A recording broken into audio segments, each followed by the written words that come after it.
শুয়োরের মুখে কি কোনো জীবিত শুয়োর প্রসাব করে? তাহলে যে কাজ কুকুরে করে না, বিড়ালে করে না, শুয়োরে করে না, সে কাজ স্বৈরাচারে করে। যারা দুনিয়ার জীবনে বিপদে পড়ে নিজে পালায়, তোমার চিন্তা করে না, আর আখিরাতের দিন রাসূল তোমার চিন্তা করে আগে জান্নাতে যাবে না, তোমার করে জান্নাতে ঢুকায় তারপরে রাসূল জান্নাতে যাবে। বিপ্লবী সরকারের প্রধান ডক্টর ইউনূস সাহেবকে বলতে চাই, আপনি কোমর সোজা করে দাঁড়ান, মাথা উঁচু করে দাঁড়ান। আপনি পানের জোয়ারে ভেসে আসেন নাই, আপনি এদেশের মানুষের বুকের তাজা রক্তের উপর দিয়ে ভেসে ক্ষমতায় এসেছেন। আপনি মাথা সোজা করে দাঁড়ান। যে জালেমরা, যেই ওসিরা, যেই দারোগারা থানায় থানায় ঢুকে আমার মুসলমানের কাছে কুরাস ফায়ারের ভয় দেখিয়ে লক্ষ লক্ষ টাকা চাঁদা নিয়েছে, আমরা প্রত্যেকটা জালেমকে আদালতের কাঠগড়ায় দেখতে চাই। কোন মোল্লা জীবন বাঁচানো ফরজ মনে করে, আর কোন মোল্লা ইসলামের প্রয়োজনে জীবন দিয়ে করে। قالت إن الملوك إذا دخلوا قرية أفسدوها। আল্লাহর কোরআন বলছে, যখন কোন স্বৈরাচার কোন রাষ্ট্র দখল করে, ইজা যখন দাখালু প্রবেশ করায়, আখাযু দায়িত্ব নেয়, জোর করে দায়িত্ব নেয়। জনগণ বসায় নাই, কিন্তু বন্দুকের নলে জনগণের ভোট নিয়ে ক্ষমতায় বসে বন্দুকের নল জনগণের মাথার দিকে তাকায়া। এই স্বৈরাচাররা যখন জোর করে কোন রাষ্ট্রের দায়িত্ব নেয়, আমার আল্লাহ কয় তারা দুইটা কাজ করে। চিল্লায় বলেন কয়টা? এক নাম্বার হচ্ছে আফসাদুহা, হা দমির ইদাফাত ইলাল করিয়া, ওই রাষ্ট্রের সবকিছু শেষ করে ফেলে, ধ্বংস করে দেয়। টিওনো সাহেব বিল লিখে দিছে স্কুলের সামনে, পুকুর খনন বাবদ 1 কোটি টাকা বরাদ্দ। বিল পাস হয়ে চলে আসছে, টিওনো সাহেবের ট্রান্সফার হয়ে যাওয়ার সময় হয়েছে। টিওনো সাহেব একটি কোদাল মাটি কাটে নাই, একটা টাকাও রেখে যায় নাই। পরে টিওনো এসে দেখে পুকুরও নাই, অ্যাকাউন্টের টাকাও নাই। আমি পড়ে যাব বেকায়দায়। পরে টিওনো লিখে দিছে স্কুলের সামনে পুকুর ভরাট বাবদ 1.5 কোটি টাকা বরাদ্দ। জাগার মাটি জায়গায় থেকে গেল, 2 টিওনো 2.5 কোটি টাকা খেয়ে গেল। এর নাম আফসাদুহা। জোরে বলেন সব শেষ। স্বৈরাচাররা সব শেষ করে ফেলে, আফসাদুহা সব শেষ। একটা কাঠপোকা যেমন কাঠের ভিতর থেকে কুড়ে কুড়ে খেয়ে কাঠটাকে দুর্বল করে ফেলে, স্বৈরাচাররা রাষ্ট্রের ভিতর থেকে দুর্নীতি করে গোটা রাষ্ট্রটাকে দুর্বল করে ফেলে দেয়। 22,000 কোটি টাকা পাচার হয়, আবুল মালে বলে ব্যাপার নয়। আবুল মালে কি কয়? আবুল মাল মানে মালওয়ালা, মালের বাপ।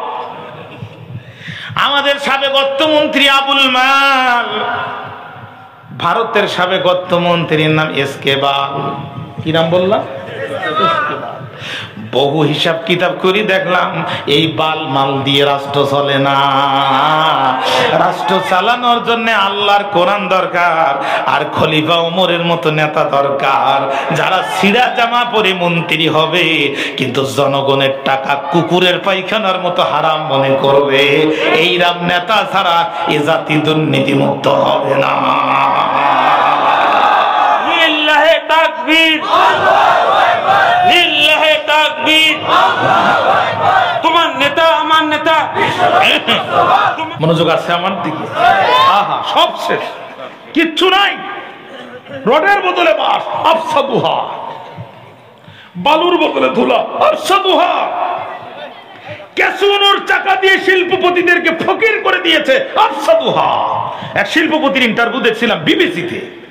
শিল্প কারখানা, বাড়ি, গাড়ি, ফ্ল্যাট সব শেষ। লাস্টে 18 বছরের একটা মেয়ে ছিল, মেয়েকে ক্যাসিনোর টেবিলে দাঁড় করায় মেয়েকে বাজি রেখে খেলা খেলেছে, হেরে গেছে, মেয়েকেও দিয়ে দিয়েছে, আফসাদুহা। সব শেষ। ডাক্তার রোগী অপারেশন করেছে অ্যাপেন্ডিক্স, ভিতরে কেউচি রেখে সেলাই করে দিয়েছে। যন্ত্রণা দ্বিগুণ হলো, এক্সরে করে দেখা গেল ভিতরে কেউচি থেকে গেল। এই ডাক্তার কবে পাস করেছে? বলছে করোনার সময় অটো পাস। আফসাদুহা, রোগীও শেষ, ডাক্তারও শেষ। ঠিক না? ঠিক না? সব ধ্বংস করে দিয়েছে। আগে দেখতাম আমাদের যে বড়রা একটু বিড়ি সিগারেট খাইতো ছোটকালে, আর মুরব্বীরা যদি আসতো তাহলে কিভাবে যে দৌড়ায় নিজেকে গোপন করবে সেই চিন্তায় ব্যস্ত। আর এখন মুরব্বী দেখলে টান একটা বেশি দিয়ে ফুটা মুখি দিয়ে কয় তোমার কেরামতি শেষ, এখন আমার কেরামতি শুরু। আফসাদুহা, সমাজও শেষ, কিচ্ছু নাই, কিচ্ছু নাই। এক নম্বর আফসাদুহা, ওই রাষ্ট্রের সব কিছু শেষ করে ফেলবে। কমলাপুর রেল স্টেশনের এক বাথরুমের ছাদ নির্মাণ করেছে 2.5 কোটি টাকা দিয়ে। আফসাদুহা, সব শেষ। একটা ওসি আমেরিকায় বাড়ি কিনেছে 100। কত বাড়ি? থানার একটা ওসি। তত্ত্বাবধায়ক সরকারের, বিপ্লবী সরকারের প্রধান ডক্টর ইউনূস সাহেবকে বলতে চাই, আপনি কোমর সোজা করে দাঁড়ান, মাথা উঁচু করে দাঁড়ান। আপনি পানের জোয়ারে ভেসে আসেন নাই, আপনি এদেশের মানুষের বুকের তাজা রক্তের উপর দিয়ে ভেসে ক্ষমতায় এসেছেন। আপনি মাথা সোজা করে দাঁড়ান। যে জালেমরা, যেই ওসিরা, যেই দারোগারা থানায় থানায় ঢুকে আমার মুসলমানের কাছে কুরাস ফায়ারের ভয় দেখিয়ে লক্ষ লক্ষ টাকা চাঁদা নিয়েছে, আমরা প্রত্যেকটা জালেমকে আদালতের কাঠগড়ায় দেখতে চাই, প্রত্যেকটা জালেমকে বিচারের কাঠগড়ায় দেখতে চাই। জালেম যেন বিচারের হাত থেকে রক্ষা না পায়। ঠিক না বেঠিক বলেন? কি জাতের জুলুম চলেছে, কি জাতের জুলুম, কি জাতের জুলুম। মাথা সোজা করে দাঁড়ান। এক নাম্বার আফসাদুহা, রাষ্ট্রের সব শেষ করে ফেলবে। শত শত কোটি টাকা পাচার করে দেশ থেকে পালায় এখন ছেলে স্টেটমেন্ট দেয় যে আপনাদের এখন কি হবে আমার আর দেখার বিষয় না। এরপরও তাদের মনে মনে সাপোর্ট করো, লজ্জাও লাগা উচিত, লজ্জাও লাগা উচিত। আরে পালানোর সময় একটা লোক যদি হেলিকপ্টারে নিত তাও তো মনের বুঝ দিতে পারতাম যে জায়গা থাকলে তোমারও নিত। সালমান এফ রহমান বলছে আপা আমার একটু নেওয়া, বলছে তুই সর, তুই সর, তোর জন্য আজ আমার এই বিপদ। কতক্ষণ না কেন? ও ভাইয়েরা, হাতে হাত মিলাও। যারা দুনিয়ার জীবনে বিপদে পড়ে নিজে পালায়, তোমার চিন্তা করে না, আর আখিরাতের দিন রাসূল তোমার চিন্তা করে আগে জান্নাতে যাবে না, তোমার করে জান্নাতে ঢুকায় তারপরে রাসূল জান্নাতে যাবে। অতএব কারাগারে যদি যেতে হয়, রক্ত যদি দিতে হয়, জীবন যদি দিতে হয়, যদি ঝুলতে হয়, ইসলামে ঝুলবো, কোন মানুষের পিছনে দৌড়ায় ঝুলবো না। ঠিক আছে না প্রিয় ভাইরা? আহা, খেয়াল করেন। এক নম্বর আফসাদুহা। 2 নম্বরে ওয়াজাল ওয়াইজ্জাতা আহলিহা যিল্লা। মনোযোগ নাই তো আমার দিকে? 1 নম্বর রাষ্ট্র দুর্নীতি করে নষ্ট করবে। 2 নম্বর ওই রাষ্ট্রের সবচেয়ে সম্মানিত আর মানুষদেরকে বেইজ্জতি করবে। 50 বছরের মুফাসসির কোরআন সৌদি বাচ্চা ফাহাদ বিন আব্দুল আজিজ, যাকে মেহমান বানায়া নিয়া খানায় কাবার গায়ে যে কালো গিলাফ দেখেন, এই পবিত্র গিলাফ কেটে যার গলার মধ্যে ঝুলাই দিয়েছিল। কাবা শরীফ চত্বরে আমরা চতুর্দিকে কাবাকে তপ করে চলে আসি, কিন্তু বাংলাদেশের 2 জন মহান ব্যক্তিত্ব কাবা শরীফের ভিতরে ঢুকে আল্লাহকে সিজদা দেওয়ার সুযোগ পেয়েছে। তার মধ্যে 1 নম্বর যিনি ছিলেন তিনি হচ্ছে আল্লামা দেলোয়ার হোসেন সাইদি। সৌদি বাচ্চা তার সম্মানে খানায় কাবার দরজা খুলে ভিতরে ঢুকে তাকে সিজদা দেওয়ার সুযোগ দিয়েছে। ও প্রাণের ভাইরা, যার বক্তৃতা শুনে 6 শতাধিক মানুষ ধর্ম ছেড়ে দিয়া হাতে হাত দিয়ে ইসলাম গ্রহণ করে মুসলমান হয়েছে। বন্ধুরে, তারে নারী নির্যাতনের মামলা দিয়া, হিন্দু নারী ধর্ষণের মিথ্যা মামলা দিয়া, হিন্দু মানুষকে জোরপূর্বক হত্যা করার মিথ্যা মামলা দিয়া 13টি বছর কারাগারের মধ্যে রেখেও স্বৈরাচারের কলিজা ঠান্ডা হয় নাই। হসপিটালের আইসিইউর ভিতরে নিয়া ইনজেকশন পুশ করে পুরুষের মতো তারে পিছনের দরজা দিয়ে শাহাদাত বরণ করতে বাধ্য করেছে। ওয়াজালু আইজ্জাতা আহলিহা আজিল্লা, সবচেয়ে সম্মানিত মানুষগুলোকে এরা লাঞ্ছিত করবে। 28 অক্টোবর 2006 সালে কোরআনের হাফেজ কি লগিয়ার বৈঠা দিয়ে পিটায় পিটায় কলিজা ঠান্ডা হয় নাই। মৃত কোরআনের হাফেজের দেহের উপরে দাঁড়িয়ে দাঁড়িয়ে ড্যান্স করেছে। ওয়াজাল ওয়াইজ্জাতা আহলিহা জিল্লা, সম্মানিত মানুষগুলোকে লাঞ্ছিত করবে। ভাইরা আমার, জামালপুরের হাফেজ রমজান আলীকে হত্যা করে কলিজা ঠান্ডা হয় নাই। মৃত হাফেজের দেহটা ধরে রেল লাইনের চলন্ত লাইনের উপরে ফেলে রেখেছে।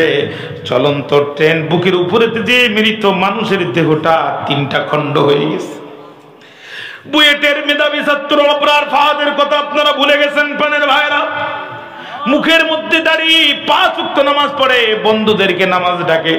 আধিপত্যবাদীদের বিরুদ্ধে একটি স্ট্যাটাস ফেসবুকে দেওয়ার কারণে ক্রিকেট খেলার স্টাম্প দিয়ে একটা জীবন্ত মানুষকে কয়েক ঘন্টা ধরে পিটায় পিটায় যখন হত্যার একবারে কাছাকাছি, তখন তিনি বলছে, I am very close to death, please give me a glass of water. আমি মৃত্যুর খুব কাছাকাছি, আমারে খুব দ্রুত একটি গ্লাস পানি তোমরা দাও। একজন বলছে ওকে আরো মারা যাবে, আর একজন মুখের কাছে যে প্যানের চেন টান দিয়া মুখের মধ্যে পোশাক করে দিল। ও প্যানের ভাইয়েরা বলেন তো দেখি, আপনাদের এলাকার কোন বিড়ালের মুখে কি কোনো জীবিত বিড়াল পোশাক করে? কোন মৃত কুকুরের মুখে কি কোনো জীবিত কুকুর পোশাক করে? আপনাদের ঘুমায় গেছেন, আমি ছেড়ে দিচ্ছি, জোরে বলেন করে? কোন মৃত শুয়োরের মুখে কি কোনো জীবিত শুয়োর পোশাক করে? তাহলে যে কাজ কুকুরে করে না, বিড়ালে করে না, শুয়োরে করে না, সে কাজ স্বৈরাচারে করে। এই জন্য আল্লাহ বলছে এরা দুইটা কাজ করে। কয়টা কাজ? এক নাম্বার আফসাদুহা, দুই নাম্বার ওয়াজালু আইজ্জাতা আহলিহা আযিল্লা। এই দুইটা কাজ করে। রানী বিলকিস বলছে ওয়াকাযালিকা ইয়াফআলুন, এরাও তাই করবে। ও সেনাপতিরা, ও মন্ত্রীরা, তোমরা যে যুদ্ধ যুদ্ধ করে চিল্লাচ্ছ, তুমি জানো যদি সুলাইমান তার বাহিনী নিয়ে আমার রাষ্ট্রে প্রবেশ করে, তাহলে আমার তিলে তিলে গোছানো এই দেশটাকে তারা ধ্বংস করে ফেলবে। আর আমার যে ডাক্তার, ইঞ্জিনিয়ার, আলেম, ব্যারিস্টার, আমি একটা সিভিল সোসাইটি গঠন করেছি, এইগুলোকে ধরে ধরে ফাঁসি দিয়ে মেরে ফেলে দিবে। সুতরাং এই কাজ করা যাবে না। তোমাদের সিদ্ধান্ত বড় দামি, মানতে পারলাম না। আমি একটা সিদ্ধান্ত নিয়েছি, আমি এখন অনুমতি যদি পাই তোমাদের সাথে বলতে চাই।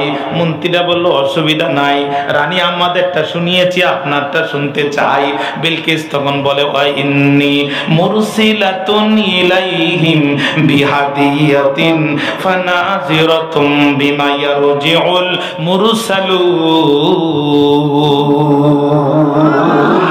আমি এখন যুদ্ধ জড়াবো না, আমি আত্মসমর্পণ করব না, আমি যুদ্ধ সুলাইমানের সাথে করতে চাই না, আবার সুলাইমানের কথা মতো আত্মসমর্পণ করতে চাই না, বরং আমি তার কাছে বিহাদিয়াতিন, কিছু হাদিয়া তোফা উপঢৌকন আমি পাঠাতে চাই। মানে বিলকিস এখন মাল দিয়ে মোল্লা কিনতে চায়, কিন্তু সব মোল্লা তো আর মালে বিক্রি হয় না। কথা বলেন না কেন? কোন মোল্লাকে একটা গাড়ি দিলে বিক্রি হয়ে যায়, কোন মোল্লাকে একটা ফ্ল্যাট দিলে বিক্রি হয়ে যায়, কোন মোল্লাকে ধরে খতিবের চেয়ারে বসলেই বিক্রি হয়ে যায়, আর কোন মোল্লা 2 ঘন্টা পরে মৃত্যু জানার পরও জীবন বিক্রি করে দেয়, মাগার ঈমান বিক্রি করে না। কোন মোল্লা জীবন বাঁচানো ফরজ মনে করে, আর কোন মোল্লা ইসলামের প্রয়োজনে জীবন দিয়ে করে। বুকের মধ্যে কামানের গুলিকে গোলাপ ফুল মনে করে কোন কোন মোল্লা শাহাদাতকে জীবনের কামনা বাসনা লক্ষ্য হিসাবে বেছে নেয়, কিন্তু মাথা নত করে না। সাবধান সাবধান, আমাদের আকীদা নিয়ে প্রশ্ন তোলার আগে 100 বার ভাববেন। আমরা হাসি মুখে ইসলামের জন্য নিয়েছি, মিলিয়ে আমরা প্রমাণ করেছি আমরা রাসূলুল্লাহ আদর্শের উপরে টিকে আছি। খবরদার আমাদের উপরে তহমত দিয়ে আমাদের উপরে জুলুম করবেন না, আমাদের উপরে জুলুম করবেন না। আমরা জীবন দিয়ে প্রমাণ করেছি আমরা রাসূলের সুন্নাহর উপরে টিকে আছি, ঠিক না? আমরা জীবন দিয়াকে ফরজ মনে করেছি, কাপুরুষের মতো পিছনের দরজা দিয়ে হাতে হাত মিলিয়ে জীবন বাঁচানোকে ফরজ মনে করিনি। আপনারা কষ্ট পেয়ে গেলেন? সব মোল্লা কি আর মালে কেনা যায়? বিলকিস চিন্তা করলো এমন মাল দেব যাতে সুলাইমান খুশি হয়ে যায়। হাদিয়ার ব্যাখ্যা বিভিন্ন তাফসিরে আসছে, আমি একটু চুম্বক অংশগুলো আপনাদেরকে বলে দিচ্ছি, মনোযোগ আছে আমার দিকে। 500 স্বর্ণের ইট, 500, এই একটা ইটের ওজন কত আপনাদের এলাকায়? 2.5 কেজি তো হবে, 2.5 কেজি হবে না? যাক, সব জায়গায় ইট একই মাপ, 2.5 কেজি ওজন হবে মিনিমাম। তাহলে 500 দিয়ে গুণ করে কত মন স্বর্ণ হয়, এটা কাল বাড়িতে করেন, আজকে করতে গেলে ওয়াজের সময় শেষ হয়ে যাবে না। 500 রূপার ইট, 100 যুবক, 100 যুবতী, যুবতীগুলোকে যুবকের পোশাক, যুবকগুলোকে যুবতীর পোশাক। মেয়েদেরকে জিন্সের প্যান্ট দিছে, টাই দিছে, শার্ট দিছে, উপরে কোটও দিছে, চুল কেটে ছোট করে দিছে। দিয়া সাজায়া বলছে সুলাইমানের কাছে যাও। হুদুদ তো এতক্ষণ ধরে পার্লামেন্ট সহ সবকিছু পর্যবেক্ষণ করেছে। হুদুদ এবার দৌড় দিয়ে চলে গেছে, যে বলছে আল্লাহ নবী বিলকিস বড় চালাক, খুব বুদ্ধিমতী, সে তার বুদ্ধির প্রশংসা করতে হয়। কারণ কি? আপনার চিঠি পাওয়ার সাথে সাথে পার্লামেন্টের মিটিং ডেকেছে, ডেকে দাঁড়ায় আপনার চিঠিটা সুন্দর করে সে ব্রিফিং করেছে, করে সদস্যদের কাছ থেকে সে বুদ্ধি পরামর্শ চেয়েছে, সদস্যরা যুদ্ধ করার পরামর্শ দিয়েছে। কিন্তু বিলকিস বলতেছে না, আমি এখন যুদ্ধ করব না, আত্মসমর্পণ করব না। বিলকিস আপনার জন্য উপঢৌকন হাদিয়া পাঠাইছে। সুলাইমান আলাইহিস সালামকে হুদুদ কি পাঠাইছে? কয় 500 স্বর্ণেরই 500 রূপারে। নবী সুলাইমানকে জেনে না, কোথায় তোমরা? লাব্বাইক ওয়া সাদাই, এই তো আমরা। দ্রুত রাস্তায় নামো, তোমাদের ভিতরে রাজমিস্ত্রি যারা আছে, কনস্ট্রাকশন ইঞ্জিনিয়ারদেরকে ডাক দাও, কিলোমিটারের পর কিলোমিটার 1 পাশ স্বর্ণ দিয়া আর 1 পাশ রূপা দিয়া মাঝখানে দৃষ্টিনন্দন গাছ গাছালি 4 লাইনের রাস্তা বানায় দাও। জিনদের কাজ কি আর এত দেরিতে হয়? হ্যাঁ, একদম বলার সাথে সাথে একবার অর্ডার বাই সাপ্লাই। চাচা বলি দিস অর্ডার বাই সাপ্লাই, খুব ভালো একটা ইংরেজি বলেছেন চাচা, ধন্যবাদ আপনাকে। অর্ডার বাই সাপ্লাই, একবারে অর্ডার করার সাথে সাথে সাপ্লাই শুরু। রাস্তা তৈরি হয়ে গেছে। মনোযোগ আছে আমার দিকে? ঘুম আসে তো ভাইরা আমার? বিলকিসের বাহিনী রাস্তায় পা দিল যখন, একজন আরেকজন গুতা মারে, তখন বন্ধুরে সামনে যে লাভ নাই। কয় কারণ কি? কয় পার দিকে থাকা, যে মহান সম্রাট স্বর্ণের ইট দিয়ে রাস্তা বানায়, এর দরবারে এই 500 স্বর্ণের ইট তো ফকিরের ভিক্ষাও নয়। ওই দেখ স্বর্ণ ইট বানাইয়া মেশিনের ভিতরে ঢুকাইয়া স্বর্ণের খোয়া সুরকি বানাইয়া ঢালাই দিয়েছে। ঢালাই আবলা ইট পাশে বসিয়ে পুড়ে আছে, ও ফকিরও নেয় না। এই 500 স্বর্ণের ইট নিয়ে আমরা যাবো কোন লজ্জায়? আজ যাওয়ার দরকার নাই, চল এখান থেকে বাড়ি যাই। কিন্তু ওর মধ্যে একটা চালাক মানুষ ছিল, যার বাড়ি আপনাদের এলাকায়। ও বলতেছে এসেই যখন পড়েছি, হ্যাঁ, তখন আর ফিরে যেয়ে লাভ নাই, চল একটা বুদ্ধি খাটাই। কি বুদ্ধি? কই মাথাটা উপরের দিকে দে আর এইভাবে হাঁট, দেখি মনে করবে যে আমরা পার দিকে খুব একটা তাকাই নাই। মাথা উপরের দিকে দিয়া হেঁটে গেছে, সুলাইমান আলাইহিস সালামের সামনে গেছে, যে সালাম সম্ভাষণ দিয়া ইট পেশ করেছে। নবী আমার ডাক দিয়ে বলেন, কি পাঠিয়েছে তোমার বিলকিস? কয় বাচ্চা নান্দার, এত সম্মান আপনাকে রানী বিলকিস করেছে, 500 স্বর্ণের ইট আপনার জন্য পাঠিয়েছে। সুলাইমান আলাইহিস সালাম তখন ডাক দিয়ে বলে, তোমার বিলকিস আমারে স্বর্ণ দিয়ে কিনতে চায়। স্বর্ণের লোভে তো আমি বিলকিসে দাওয়াত দেই নাই। পায়গম্বররা দাওয়াত দেয়, জমিন যার আইন চলবে তার। আমি বিলকিস যে সূর্যের পূজা বাদ দিয়া আমার কাছে আত্মসমর্পণ করতে বলেছি, আর বিলকিস আমার স্বর্ণ দিয়ে কিনতে চায়। তাকাও তো দেখি তোমাদের পায়ের নিচে, তোমরা হেঁটে এসেছো কিসের রাস্তায়? তাকাও। ওরা যখন পায়ের দিকে তাকায় তখন চেহারার ভিতরে লজ্জার ভাব প্রকাশ পায়। আর কি দিয়েছে বিলকিস? কয় রূপা দিয়েছে। কয় রূপা দিয়ে বিলকিস কিনতে চায়? পায়ের দিকে তাকায় তো দেখি, দাঁড়ায় আছো কিসের রাস্তায়? তাকিয়ে দেখে রূপা দিয়ে ঢালাই করা। আর কি করেছে? কয় এখানে 100 যুবক আর যুবতী আছে, আর 17-18 বছরের যুবক, মানে না মেয়ে না ছেলে, এমন কায়দায় বাছাই করেছে, ঠিক ভারতের মতো। আপনারা তো জানেন না, আমার বাসা উত্তরায়। ভারত এদেশে যে বাহিনী আমাদের পুলিশের ভিতরে, আর্ম ফোর্সের ভিতরে ঢুকাইছিল, এদেরকে দেখলে আপনি বুঝতে পারবেন না যেটা বাংলাদেশি কি ভারতী। ঠিক ওই কায়দা। নবী সুলাইমান তো আল্লাহর নবী, বলছো কোনো কথা না, ওই যে পানি আছে ওখানে যাও, আগে একটু ফ্রেশ হও, খাওয়া দাওয়া করো, বাকি কথা পরে হবে, যা হওয়ার পরে হবে, আগে ফ্রেশ হও। ওরা যে যখন পানির কাছে গেছে, মেয়েদের একটা খাসলাত আছে, ও যদি সারা পৃথিবীর প্রেসিডেন্টও হয় আর যদি মেয়ে হয়, তো পানির কাছে যাওয়ার সাথে সাথে কাপড় ধরে উপরে টান মারায়, মানে না? মেয়েদের একটা খাসলা, মেয়েরা প্রথমে পানি নিয়ে পায়ে দেয় আর ছেলেরা পানি নিয়ে মুখে দেয়। এখন যে কটা লেডিস ছিল ও কটা পানির কাছে যে জিন্সের প্যান্ট ধরে দিছে টান, বুঝে গেছে নবী সুলাইমান এইগুলো লেডিস আর বাকিগুলো জন্ডিস। যখনই টান মারিছে নবী সুলাইমান বুঝে গেছে যে এইগুলো লেডিস। আজকে ছেলেদের পোশাক পরছে মেয়েরা, মেয়েদের পোশাক পরছে ছেলেরা। আল্লাহর লানত, আল্লাহর লানত। কিছু ছেলেদের লম্বা লম্বা চুল সামনে কাটে না, এরপরে কানের ভিতরে ঝুলায় দুল আছে না। আর মেয়েরা পরতেছে জিন্সির প্যান্ট, পিছন দিতে দেখলে মানে সাক্কা দুইটা চিকন সুপারি গাছ। ছেলে কি মেয়ে, চাচা কি চাচি বুঝতে অন্তত 2-3 মিনিট সময় লাগে। আল্লাহর লানত, আল্লাহর লানত। নারী পুরুষ মিশায় দেওয়ার চেষ্টা। হ্যাঁ, নারীর যে অধিকার পুরুষের সেই অধিকার। অর্ধশিক্ষিত নারী রাত্রে স্বামীরে শুয়ে কয় স্বামী 50% অধিকার কারে? কয় স্বামী কয় তুমিও যা আমিও তাই। কই তা কেমনে হয়? কয় হ্যাঁ সরকার বলেছে তুমিও যা আমিও তাই, আমারও যে অধিকার তোমারও সেই অধিকার। কয় তাই?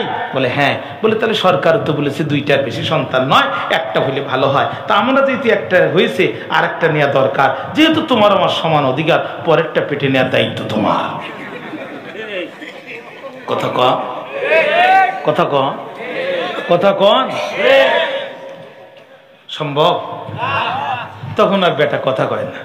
আচ্ছা ঠিক আছে, ওটা যখন পারবা না তুমি, বুঝেছি পারবা না, ওটা আমি করে দেবো না, কিন্তু 2টা বছর যে দুগ্ধ পান করাতে হয় এটা বড় কষ্টের কাজ। যখনই কান্দে তখনই খাওয়ানো লাগে, খুব ঝামেলার কাজ। যেহেতু সমান অধিকার, পরের দায়িত্বটা খাওয়ানোর দায়িত্বটা অন্তত তোমার।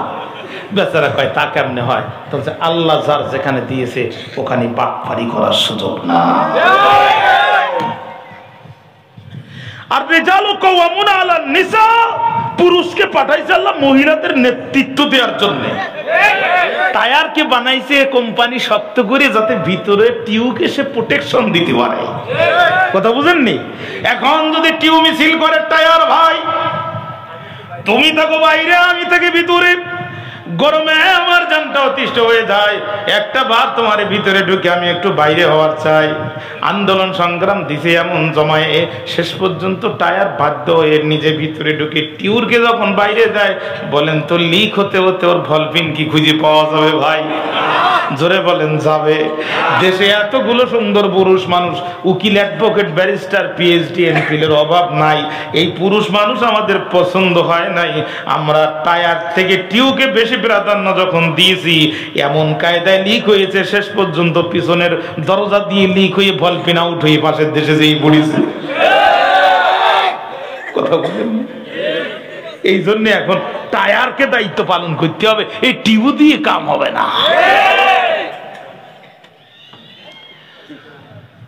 কষ্ট হচ্ছে আপনাদের? মনোযোগ আছে আমার দিকে? এবার টায়ারের পক্ষে থাকবেন তো? দেশে অন্তত একজন টায়ার আসুক, আসুক একজন টায়ার। আমাদেরকে আল্লাহ রক্ষা করুন, নাকি বলেন? আমাদেরকে আল্লাহ রক্ষা করুন। বাইরে আমার বক্তব্য লম্বা করবো না, খেয়াল করেন। পদ্মা নদীতে পানি নাই, মেঘলা গেছে শুকিয়ে, যমুনা তো ধুধু বালুচার হয়ে গেছে বহুত আগে, কিন্তু জোয়ার লেগেছে এখন দেশের অবৈধ প্রেম আর ভালোবাসায়। বিশ্ববিদ্যালয়গুলো যান, গাছের গোড়ায়, গাছের আগায়, গাছের মাথায় সব কবুতরের বাচ্চার মতো জোড়ায় জোড়ায় জোড়ায় জোড়ায় জোড়ায় জোড়ায়। কুত্তা জোড়া লাগে কার্তিক মাসে, আর এরা জোড়া লাগে 12 মাসে। লজ্জাও নাই, শরম নাই। যান, এই যে এত ওয়াজ করবো, 14ই ফেব্রুয়ারি বিশ্ব ভালোবাসা দিবস। খ্রিস্টানদের কোম্পানি নাম তার ইউনিলিভার। বাজারে একটা টুথপেস্ট আসছে নাম তার ক্লোজআপ, শুনছেন না আপনারা? এই খ্রিস্টানদের কোম্পানি ইউনিলিভার ক্লোজআপ কোম্পানি গত বছর 14ই ফেব্রুয়ারি বিশ্ব ভালোবাসা দিবসে ঢাকা শহরে তারা 1000 ভ্যান দিয়েছে। 1000 ভ্যান। এই ভ্যানের চতুর্দিকে ঢাকা, ভিতরে উঠতে পারবে তারা বিয়ের আগে প্রেম করেছে যারা। 22-23 বছরের যুবক যুবতী যৌবনে যাদের শরীর ভরপুর, এদেরকে ধরে যদি ঢাকা ঘরের মধ্যে একটু সুযোগ দেন, ওরা সাধারণ মানুষ হয়ে ঢুকবে আর আল্লাহর ওলি হয়ে বাইর হবে। হ্যাঁ, তার মানে মুসলমানের দাঁতের ময়লা পরিষ্কার করার নাম করে খ্রিস্টানদের কোম্পানি প্রবেশ করে এখন মুসলমানদের ভিতরে অবৈধ জারজ সন্তান তৈরি করার পরিকল্পনা হাতে নিয়েছে। বন্ধুপতির 2টা রাষ্ট্র, একটা হচ্ছে ভারত আর একটা হচ্ছে মায়ানমার। এক বন্ধু দিয়েছে ফেন্সিডিল আর এক বন্ধু দিয়েছে ইয়াবা। কথা বলেন? যুবকদের নষ্ট করে দিতে হবে, কারণ কি? বলে ঘুমিয়ে আছে সব শিশুর পিতা, সব শিশুদের অন্তরে এই যুবকদের ভিতরে খালিদ বিন ওয়ালিদ, তারিক বিন জিয়াদ, মুহাম্মদ বিন কাসিম, গাজী সালাউদ্দিন আইবি, ওমর ইবনুল খাত্তাব রাদিয়াল্লাহু তাআলা, ওসমান জিন্নুরাইন, এই যুবকদের ভিতরেই বাস করে। একজন খালিদের জন্ম যদি হয়ে যায়, একজন খালিদ, তাহলে গোটা পৃথিবীর মুসলমানরা আবার বিজয় লাভ করবে। সম্রাট পিটার আম্মা খাওলা রাদিয়াল্লাহু তাআলা আনহা এবং তার বান্ধবীদেরকে যখন গ্রেফতার করে বলে, খাওলা রে, তোর চেহারা দেখে আমার বড় মায়া হয় রে খাওলা, তোরে এখন আমি শুলে চড়ায় মারবো, কিন্তু একটা প্রস্তাব, শুধুমাত্র একটা বারের যদি আমার সাথে প্রেম নিবেদন করো, নির্জনে কামরায় একটিবার মেলামেশা করলে তুমিও বেঁচে যাবা, তোমার বান্ধবীরাও বেঁচে যাবে। আম্মা খাওলা মুখের সমস্ত থুতু এক জায়গায় করে সম্রাট পিটারের মুখে নিক্ষেপ করে বলল, কাফির পিটার রে, আমরা মুসলিম নারী জীবন দিতে পারি কিন্তু ইজ্জত দিতে পারি না। হ্যাঁ, বান্ধবীরা বলল, হায় হায় খাওলা করলি কি, এ খাওলা করলি কি, এখন তো আমাদেরকে প্রাণে মেরে ফেলবে। সবাই কান্দে, হযরতে খাওলা মাটিতে গাল লাগায়া মুস্কি মুস্কি হাসে। বান্ধবীরা মনে করে খাওলা মনে হয় পাগলিনী হয়ে গেছে। রে খাওলা হাসিস কেন? খাওলা বলে, বান্ধবী ভয় নাই, আমি মাটিতে গাল লাগায় শুনতে পেলাম মুসলমানদের বীর আমাদের উদ্ধার করার জন্য রওনা শুরু করে দিয়েছে, মাটিতে কান লাগায়া খার খুরের আওয়াজ আমি শুনতে পাই। এরকম বীর যদি জন্ম হয়ে যায়, গোটা পৃথিবীতে মুসলমানরা বিজয় লাভ করবে। এই জন্য তো টার্গেট, মুসলমানদের ভিতরে মদ ঢুকায় দাও, অবৈধ প্রেম ভালোবাসা ঢুকায় দাও।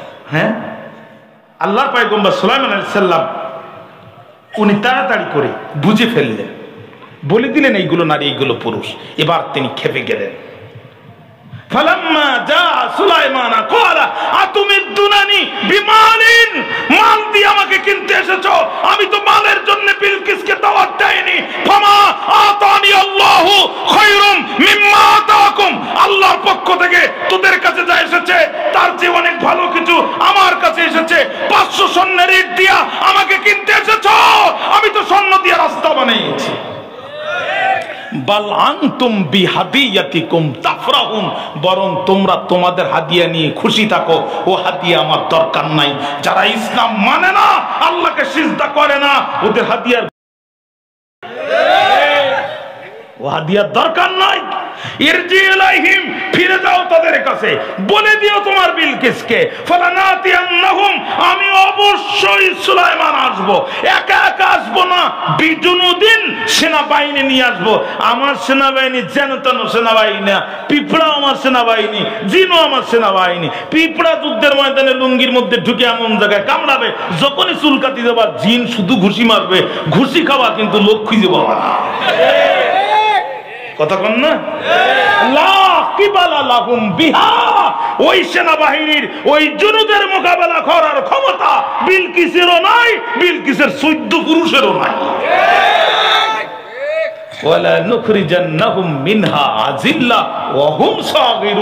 আর বের করে দিব গলা ধাক্কা দিয়া, বড় বেইজ্জতি করে বের করে দিব, শিরিকের আকড়া ভেঙ্গে মাটির সাথে মিশায় দিব, মাথা নিচু করে ছোট হয়ে বিলকিস এলাকা ছাড়তে বাধ্য হবে। বক্তব্য এমন কায়দায় দিছে, ওরা চিন্তা করছে মায়ের কি এখনই শুরু করে, ভয়তে থরথর করে কাঁপতেছে। বলছে তাহলে আমরা এখন যাই? বলছে হ্যাঁ যা। বলে বাসলাম, চলে গেছে। বিলকিস অধীর, আপনাদের কষ্ট হচ্ছে, একদম শেষ পর্যন্ত বিলকিস অধীর আগ্রহে অপেক্ষা করছে, বিলকিস অধীর আগ্রহে অপেক্ষা করছে।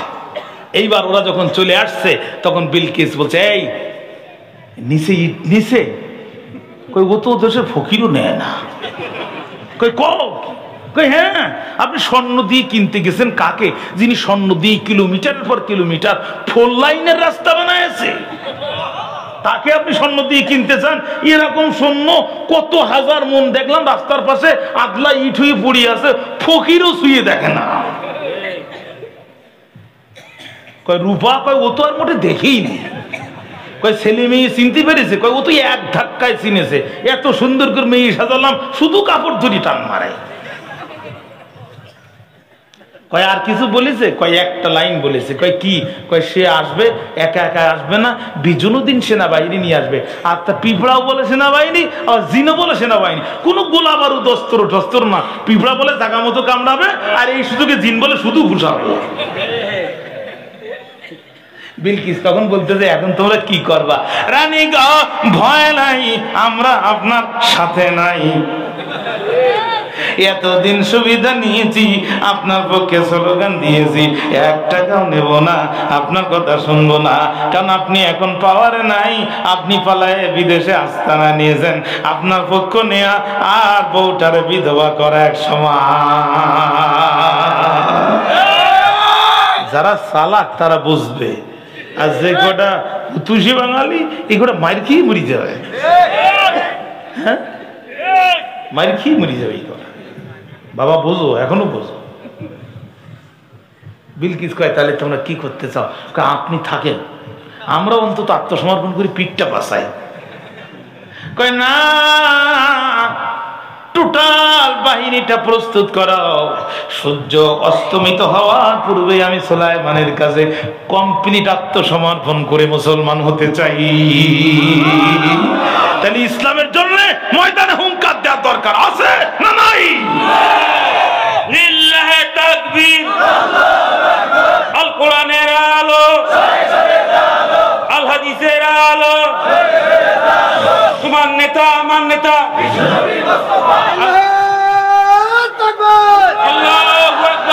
আল্লাহ আল্লাহ। আবু সাইদের রক্তের বিনিময়ে এই হাতিবান্দার পাটগ্রামকে তুমি কোরআনের জন্য আল্লাহ দয়া করে কবুল করো। এখন বিলকিস বিশাল বাহিনী নিয়ে আসতেছে। ইবনে কাসির লেখে এত পরিমাণ তার বহর, ঘোড়ার খুরের পায়ের বালুতে টোটাল এলাকা অন্ধকার হয়ে গেছে। মানে আকাশের মেঘ আর বালু কিচ্ছু দেখা যাচ্ছে। আমরা যেরকম লাইন ধরে বসে আছি, সুলাইমান আলাইহিস সালাম এরকম লাইন ধরে, এখানে হুদুদ আছে, এখানে জিনের বাচ্চা আছে, ওখানে পিপিলিকা সর্দার আছে, মানে তার মন্ত্রী পরিষদের যারা যারা মেন কমান্ডার সবাই আছে। হঠাৎ করে নবী সুলাইমান দেখে ওই যে কিছু দেখা যায় না। হুদুদকে বলে কই সাংবাদিক তুমি কোথায়? কই আসি তো। কই একটু যাও তো দেখি, খবর কি দেখি আসে। হুদুদ উড়ে গেছে, চলে আসছে। আল্লাহর নবী কেল্লা ফতে। কই কি হয়েছে? কই যা হত্যা হয়েছে। কই কি হয়েছে? কই বিলকিস তার টোটাল বাহিনী নিয়ে আপনার দিকে আসতেছে। নবী সুলাইমান তখন কি বললো দেখেন। قال يا أيها الملأ أيكم يأتيني بعرشها قبل أن يأتوني مسلمين। কে আছো গো? এই আমার মন্ত্রী পরিষদের সদস্যরা, ওই যে বিলকিস আসতেছে, আত্মসমর্পণ করবে আমার কাছে, তার আগে ওই যে ওয়ালাহা আর সুনাজিম তার একটা উঁচু চেয়ার আছে, প্রথমেই বলছিলাম না, ওই চেয়ারটা সাবা থেকে কি আনতে পারবা? তোমাদের ভিতরে কে আছে? قال عفريت من الجن أنا آتيك به قبل أن تقوم من مقامك وإني عليه لقوي أمين। একজন দাঁড়ালো জিনদের ভিতর থেকে, নাম তার ইফরিত। সে বলতেছে স্যার আমি পারবা না। কতক্ষণ সময় নিবা? বলছে আপনি বসে আছেন, দাঁড়াবেন, রানী বিলকিসের চেয়ার সামনে দেখতে পাবেন। নবী সুলাইমান আলাইহিস সালাম বলছে সময়টা একটু বেশি হয়ে যায়, আরো দ্রুত কিনা পারবা? قال الذي عنده علم من الكتاب। একজন দাঁড়ালো, তার সিনার মধ্যে আল্লাহর ওহির কিতাবের জ্ঞান ছিল। বোঝা গেল বাবা জ্ঞানের শক্তি শক্তি না, বোঝা গেল বিমানের শক্তি শক্তি না, কামানের শক্তি শক্তি না, AK-47 শক্তি শক্তি না, মূল শক্তি হচ্ছে আল্লাহর কিতাবের শক্তি। চিৎকার দিয়ে বলেন কথা ঠিক কিনা? একজন দাঁড়ালো, ইনদাহু ইলমুম মিনাল কিতাব, তার সিনার ভিতরে কিতাবের জ্ঞান ছিল। সে বলছে আনা আতিকা বিহি ক্বাবলা আন ইয়ারতাদ্দা ইলাইকা তারফুক, আমি এনে দিতে পারবো। নবী বলেন কতক্ষণ সময় নিবা? কয় চোখ বন্ধ করবেন, খুলবেন না, বিলকিসের চেয়ার দেখবেন। আল্লাহ নবী কয় এই তো, তাহলে ঠিক আছে, তাহলে ঠিক আছে।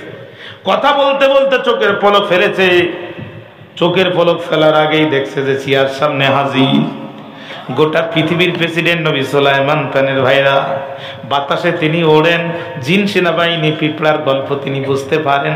তিনি আশ্চর্য হয়ে বলছে, তুমি কেমনে পারলা, তুমি কেমনে পারলা?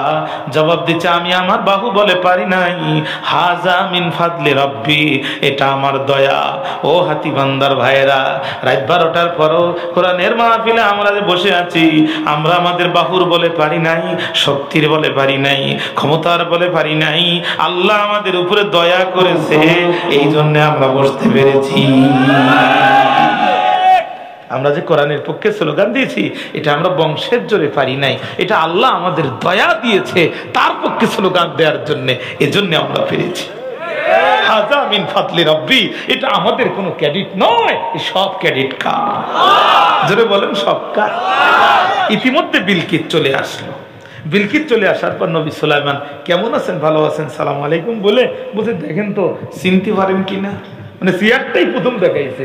বিলকিস তখন বলতেছে, এই মাল তো আমারই মাল, এ তো আমারই চেয়ার, আপনি এটা না করলেও পারতেন। আমি বুঝে ফেলেছি আপনি আল্লাহর নবী। আমি শুধু পরীক্ষা করতে চাইছিলাম যে আপনি সাধারণ সম্রাট নাকি আল্লাহর নবী। আমি যখনই বুঝেছি যে আপনি আল্লাহর নবী, আমি আর দেরি করি নাই, সূর্য অস্তমিত হতে দেয়নি, আমি টোটাল বাহিনী নিয়ে আপনার কাছে আত্মসমর্পণ করার জন্য এসেছি। আর দেরি করবেন না, আমাকে কালেমা পড়ায় দেন। বিলকিস তখন অনুতপ্ত হয়ে বলে, ক্বালাতু রাব্বি ইন্নী যালামতু নাফসি ওয়া আসলামতু মা সুলাইমান লিল্লাহি রাব্বিল আলামিন।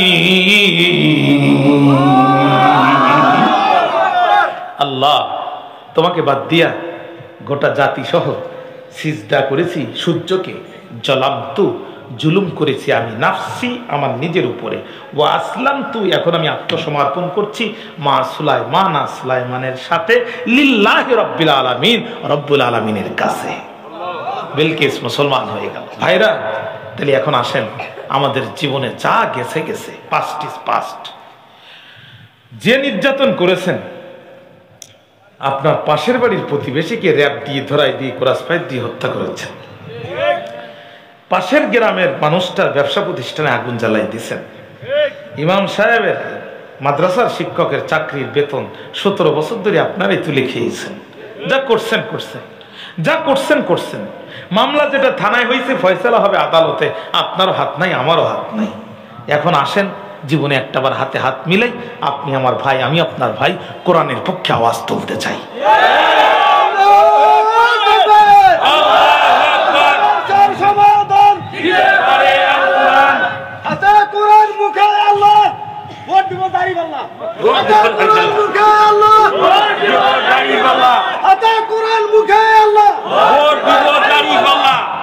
চাচা মেরি দিছে একদম শেষে এসিয়া, একবারে শেষ লাইনে মারি দিছে না। আল্লাহুম্মা আমিন, আল্লাহুম্মা ربنا ظلمنا أنفسنا وإن لم تغفر لنا وترحمنا لنكونن من الخاسرين। গুনারি সব গোরে মা